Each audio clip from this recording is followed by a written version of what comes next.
que ler é um dos meus hábitos favoritos. Vocês já devem saber. Já falei em inúmeros vídeos e vários, como esse daqui, de dicas de leitura para o ano.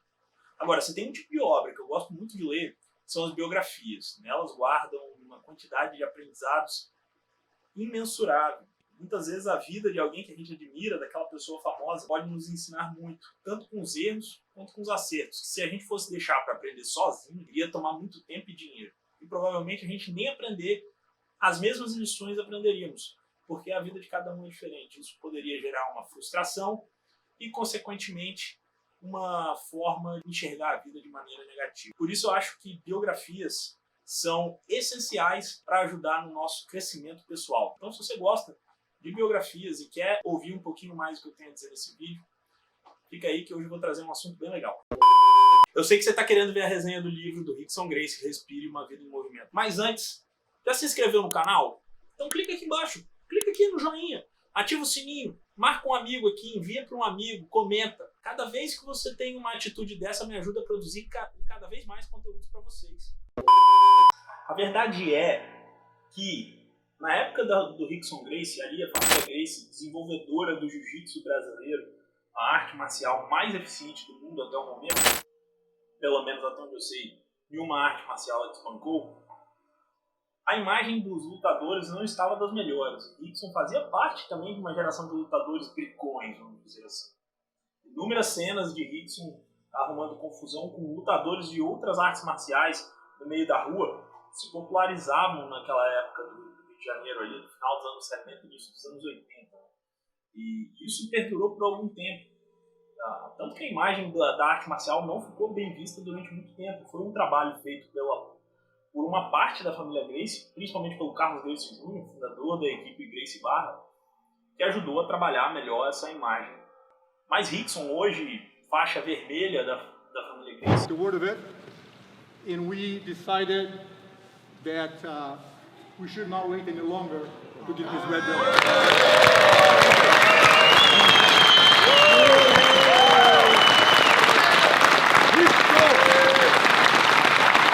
Foi o, acredito, mais proeminente lutador da família, representante do jiu-jitsu brasileiro, que chegou aos patamares do MMA também. Não ficou preso só na arte marcial brasileira.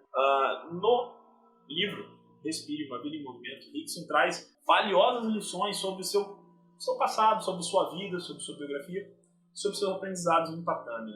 A vida quase que militar imposta pelo seu pai, Hélio Gracie, e pelo seu tio, Carlos Gracie, muitas vezes deixavam o Rickson um pouco frustrado, um pouco magoado. Não só Rickson, como alguns dos outros irmãos. A família era enorme. Eles queriam, de fato, formar um clã.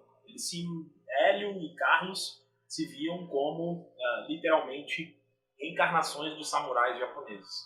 E não é para menos, né? Eles conseguiram pegar os aprendizados de Mitsuo Maeda, um japonês que trouxe o judô e o jiu-jitsu para o Brasil ali no início dos anos 1900, do século XX, e transformar a arte marcial. Especialmente Hélio, por ser mais franzino e menor, conseguiu identificar o que a gente chama de alavancas. Melhorar, colocar de uma maneira mais eficiente o que já vinha sido trabalhado no Mitsuo Maeda. Há pouco tempo a arte marcial se popularizou e tomou conta.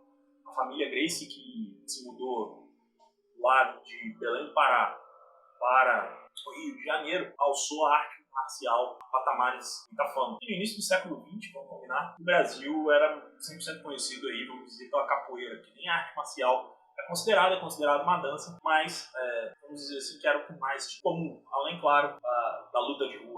Was Luta Romana, a form of wrestling that was primarily choreographed for entertainment.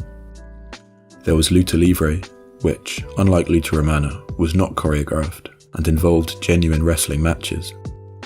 Boxing was also popular, along with savate, a form of French kickboxing. E foi assim, justamente, contra os lutadores de luta de rua que Rickson se popularizou. Rickson ali, quando entrou pros grandes momentos ali como lutador, ele enfrentou o Rei Zulu, que era um lutador de luta de rua, vamos dizer assim, numa luta de vale tudo, e foi uma luta brutal, assim.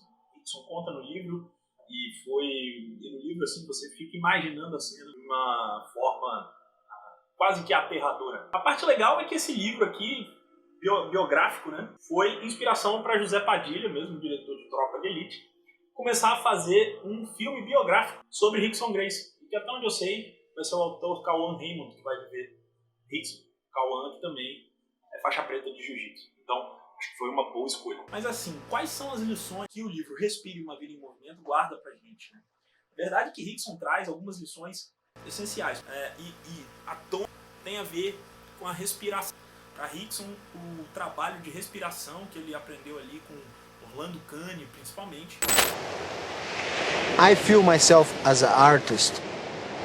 I like to do things because it's beautiful, it's intense, it's edge, you know, it's action, it's love. I like put my energy in life and intensity.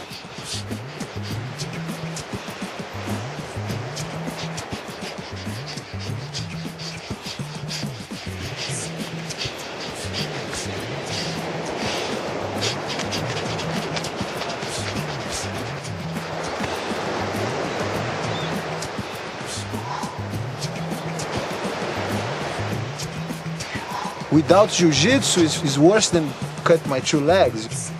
It's gonna be all my philosophy, all my values. So it's hard to understand myself without jiu-jitsu.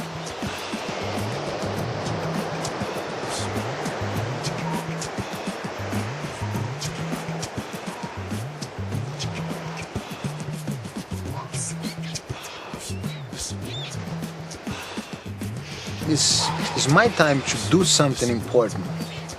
You know, after so much training, after so much work, after so much effort,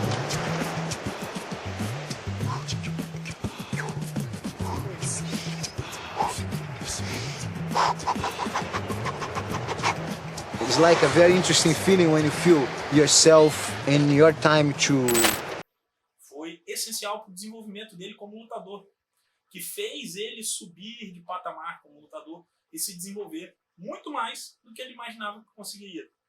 A verdade é que até no filme Hook, com o Edward Norton, e tem uma entrevista do Edward Norton no podcast do Joe Rogan, falando sobre a respiração diafragmática de Rickson, essa que está aqui na capa do livro, né, que ele puxa bastante o abdômen. Isso ajuda a controlar os batimentos cardíacos, reduz a ansiedade e tudo mais. Então Rickson fala muito da importância de aprender a respirar, para você conseguir controlar ao máximo os resultados das coisas que você tem na vida. E isso vale não só para o tatame ou para os rings, mas também para a vida real, né? Tenta mudar um pouquinho a figura. Se você está numa luta, sendo pressionado, pensa que aquele ringue, aquele tatame pode ser, de repente, um ambiente de trabalho em que você se vê pressionado por uma negociação, por exemplo, e que você se vê sem saída. Então, naturalmente seu corpo vai hiperventilar e você vai começar a fazer aquela respiração curta, que a gente chama de respiração cachorrinho, e você vai deixar seu processo decisório um pouquinho pior. Então Rickson fala muito dessa parte do poder da respiração. Um outro ponto muito interessante que Rickson traz no livro é sobre como a arte marcial, principalmente o jiu-jitsu, é poderosa no sentido de construção de caráter. Sim, apesar de ter tido todo aquele problema de percepção da arte marcial no início, dos brigões e valentões, o jiu-jitsu hoje é comprovado, vamos dizer assim, uma arte marcial que te ajuda a construir caráter no sentido de resiliência, né? Você precisa ser resiliente para evoluir, né? Estar treinando, estar no tatame, faz com que você se coloque no exercício de humildade diariamente. Você pode ser o mais brabão. Pode acontecer de chegar um faixa branca e te finalizar. E você tem que se colocar num exercício de diminuir a sua vaidade e aceitar isso e entender onde você errou e como melhorar da próxima vez. Então, é uma construção de caráter, de ética de trabalho muito forte. Por isso, Rickson coloca isso implicitamente no livro. Ainda sobre essa parte da construção de caráter também, o que eu gosto muito é de lembrar de uma frase que eu ouvi, eu acho que a primeira vez no podcast do Joe Rogan. Eu prefiro ser um guerreiro no jardim do que um jardineiro numa guerra. O que isso quer dizer? Rickson coloca isso no livro da seguinte maneira: artes marciais não é sobre você ser agressivo e sobre você ser pra frente, ofensivo, agressor. É sim sobre a habilidade que você tem de saber que você pode ser perigoso, mas ainda assim conseguir domar o seu instinto agressivo e se tornar um ser de paz. Utilizar a arte marcial apenas para defesa e não para agredir. Acho isso fantástico. É muito do que também Jordan Peterson coloca, em que os homens precisam ser, vamos dizer assim, imbatíveis, ameaçadores, mas não no sentido de ameaçadores e agressivos no sentido de sair batendo nos outros, mas sim ser capaz disso e conseguir controlar.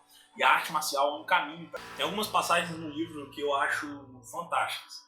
Uma delas, Rickson fala que disciplina é a ponte para a construção dos seus objetivos. Ou seja, não adianta nada a gente sonhar e ter um objetivo que talvez um dia a gente vai alcançar se a gente não agir disciplinadamente, consistentemente, constantemente em direção a esse objetivo. O Jiu-Jitsu nos ajuda muito a isso. Se você, por exemplo, tem o objetivo de se tornar um faixa preta, o básico que você precisa para se tornar um faixa preta é de presença, estar nos treinos, ir aos treinos. Você não precisa ganhar campeonatos, você não precisa ser o mais brabão, você precisa ir aos treinos, treinar constantemente, repetidamente, durante alguns anos. Invariavelmente, se você não parar, você vai se tornar um faixa preta em pouco tempo. E aí, gostou do vídeo? Se interessou pelo livro? Recomendo você clicar aqui embaixo, além de ter que se inscrever, claro, pegar o link para você poder comprar a sua cópia do livro. Você não vai se arrepender, eu tenho certeza que você vai gostar muito. Então não se esqueça de tocar no joinha, ativar o sininho, a gente se vê no próximo vídeo. Um abraço.